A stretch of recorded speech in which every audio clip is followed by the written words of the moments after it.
seara, tăticule! Mi-era foarte dor de matale, așa că am hotărât să-ți pregătim un mic concert în care o să-ți spunem câteva cântece și poezii. Ninușca, uite, așa arată viața mea la Italia. Te rog, ajută-mă. Șeful meu de la lucru e cam pretențios. Mă lovește și în cap, așa, poate să... Așa vine și să aproape și păi, cu un pumn în cap, așa. Eu socot că până la urmă tu să ai suflet pentru mine și ai să mă ajuți cu ceva. Eu pe pășica nu mai puteam, tate. Pot.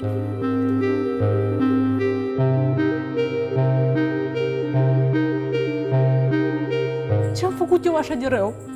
Eu meritam bătaie. Eu vreau să înțeleg cum puteai, matale, să uiți la un copil de 5 ani și să dai în trânsul. Știi cât de tare mă doare? Foarte bine am început să minte de când ne-am mutat aici. Da. Și stăteam noi în cameră și lingeam sările.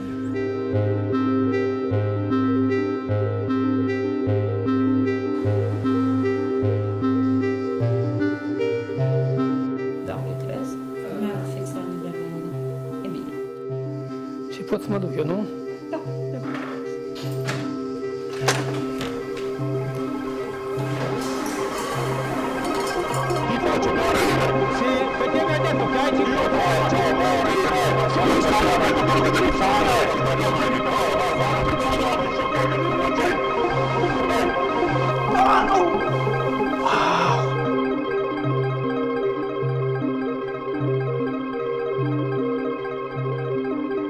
Eu nu știu ce dracu să fac.